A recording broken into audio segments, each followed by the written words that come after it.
Bonjour, bonsoir tout le monde. Moi, c'est Maître Isaka Semporé. Je suis avocat, membre du barreau de l'Ontario et également du barreau du Nouveau-Brunswick.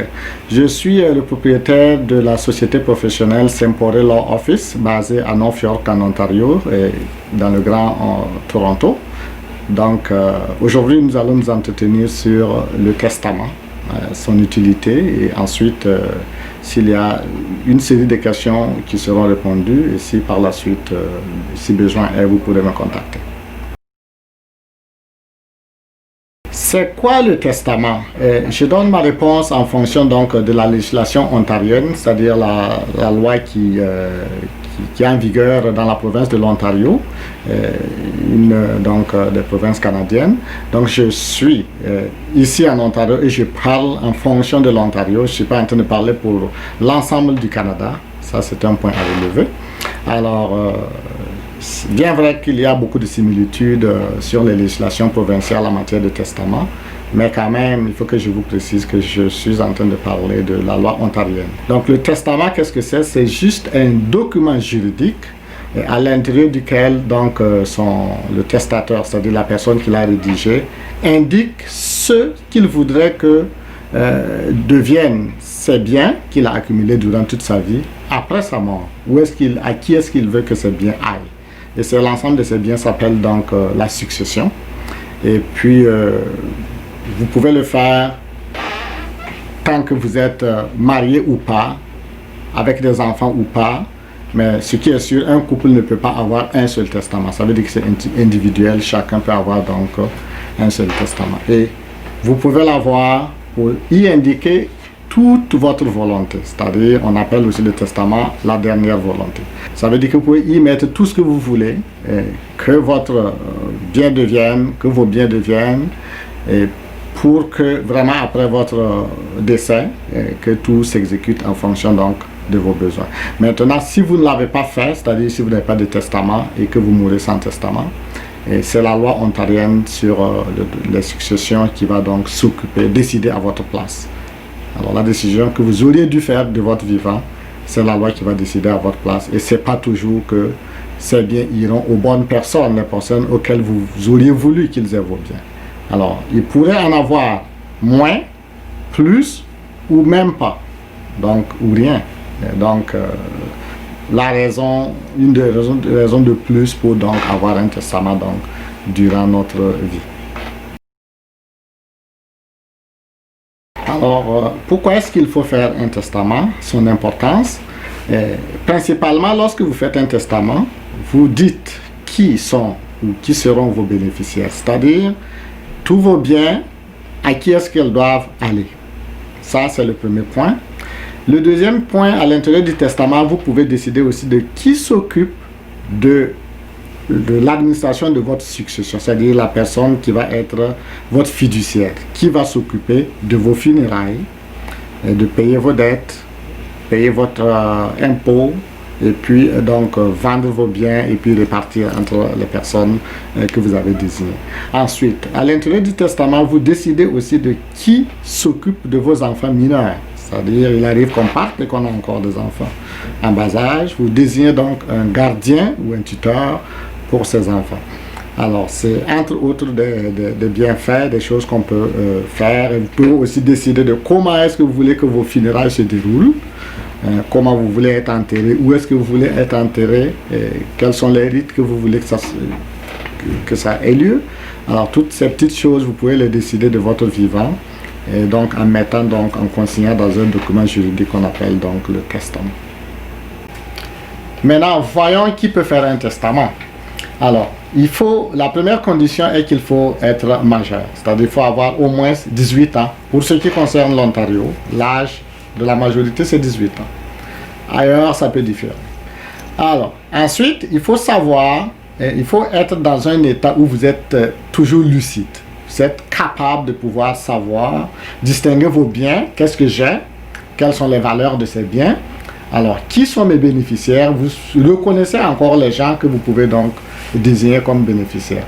En un mot, il faut être majeur et puis être sain d'esprit. Donc, quelqu'un qui est atteint de troubles mentaux, par exemple, ne peut pas faire un testament, ni de maladie qui le rend vraiment incapable.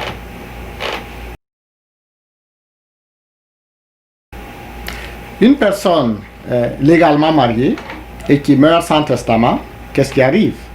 Ce qui arrive est que, comme je l'ai dit précédemment, c'est la loi sur les successions donc, de l'Ontario qui va, c'est cette loi-là qui va s'appliquer. Et selon cette loi, alors, seront bénéficiaires seulement votre épouse légalement mariée, ainsi que vos enfants biologiques et les enfants que vous avez adoptés de votre vivant.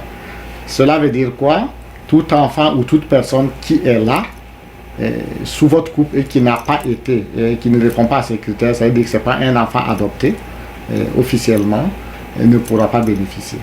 Et la manière dont ça se passe, c'est que les premiers 200 000 de votre succession iront d'abord à votre époux ou épouse, c'est-à-dire l'autre membre du couple qui est survivant.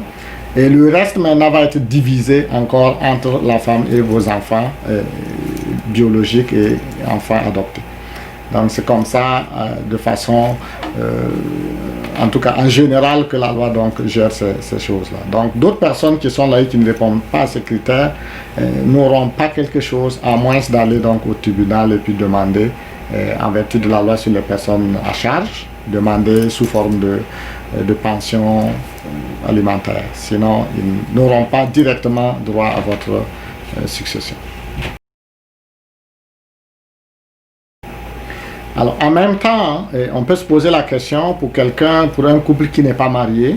Alors, qu'est-ce qui va arriver si donc un du couple meurt sans qu'il y ait un testament? Alors, c'est encore la loi de l'Ontario, la loi sur les successions qui va s'appliquer. Et rappelez-vous que je venais de dire que seules les personnes mariées, légalement, leurs enfants biologiques et les enfants qui sont officiellement adoptés par ce couple-là, c'est eux seuls qui ont droit donc à la succession. Donc, ça veut dire que si vous n'êtes pas marié, vous êtes dans une situation où votre conjoint de fait ne peut pas hériter de vous directement. Vous voyez? Donc, c'est ça le problème qui va se poser. Et puis, on s'en va donc appliquer d'autres principes donc, qui vont aller chercher vos ayants droit. Et puis, en tout cas, ça se peut que votre conjoint de fait s'en sorte avec rien, techniquement, et ce qui n'est pas donc intéressant.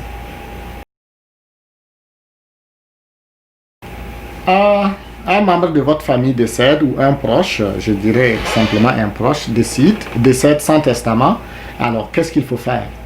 Alors, ce que vous pouvez faire, c'est aller au tribunal, demander que le juge vous nomme un membre de la famille, donc administrateur de la succession.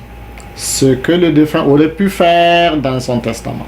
Alors, là, il n'est pas là, c'est le juge seul qui peut nommer une personne qui va s'en occuper. Et là, c'est des démarches qui prennent beaucoup d'argent, beaucoup de temps. Et en plus, il faut que la personne réside officiellement en Ontario, sinon il ne peut pas être nommé administrateur de votre succession. Et il y a d'autres critères qui vont rentrer dans l'ordre de priorité, soit c'est l'autre époux, si la personne a un époux ou une épouse. On va considérer d'abord l'époux ou l'épouse et ensuite l'enfant du défunt, ainsi de suite. C'est un ordre de priorité qu'on va établir pour offrir donc l'administration donc à quelqu'un qui va s'en occuper. Et tant qu'une personne n'est pas nommée, vous comprenez que votre succession, c'est-à-dire vos biens, personne ne peut y toucher. C'est ça qui est un peu dommage. Il faut bien que... Il y a des conditions, des situations dans lesquelles vous devez modifier votre testament parce que le testament, il n'est pas définitif. Ce n'est pas un document qui a de la valeur tant que la personne vit. Et tant que vous vivez, vous pouvez toujours, ou même je dirais, vous devez toujours modifier au fur et à mesure votre testament en fonction des circonstances. La première circonstance, c'est lorsqu'il intervient des choses, des changements dans votre vie. C'est-à-dire, vous venez de vous marier, vous divorcez, il y a un enfant qui naît, il y a un bénéficiaire qui n'existe plus, c'est-à-dire qui est décédé, ou que vous voulez ajouter d'autres bénéficiaires. Voilà des changements qui font que vous devez modifier votre testament. En plus, s'il y a aussi des changements dans votre situation économique, financière, Alors vous pouvez toujours remodifier votre testament en fonction de nouvelles circonstances. Ou bien vous avez nommé des gens comme quelqu'un comme fiduciaire ou quelqu'un comme gardien de vos enfants, des personnes que vous avez mis dans votre testament. Il y a des gens qui meurent ou qui déménagent ou qui ne sont plus là. Tenez compte de ça et vous devez toujours modifier. Et comment est-ce que vous faites cette modification? Soit vous le faites carrément un autre testament qui annule systématiquement le testament, ou bien vous faites ce qu'on appelle un codicile. C'est un document additionnel sur lequel vous écrivez les changements que vous voulez, qui va donc être annexé à votre testament et qui aura de la valeur. Alors, s'il subsiste des questions et vous voulez me rejoindre, je suis donc au téléphone 416-951-1991. Je répète, 416-951-1991. Et mon email, c'est isaka, ISSAKA, @saintpaulelawoffice.com.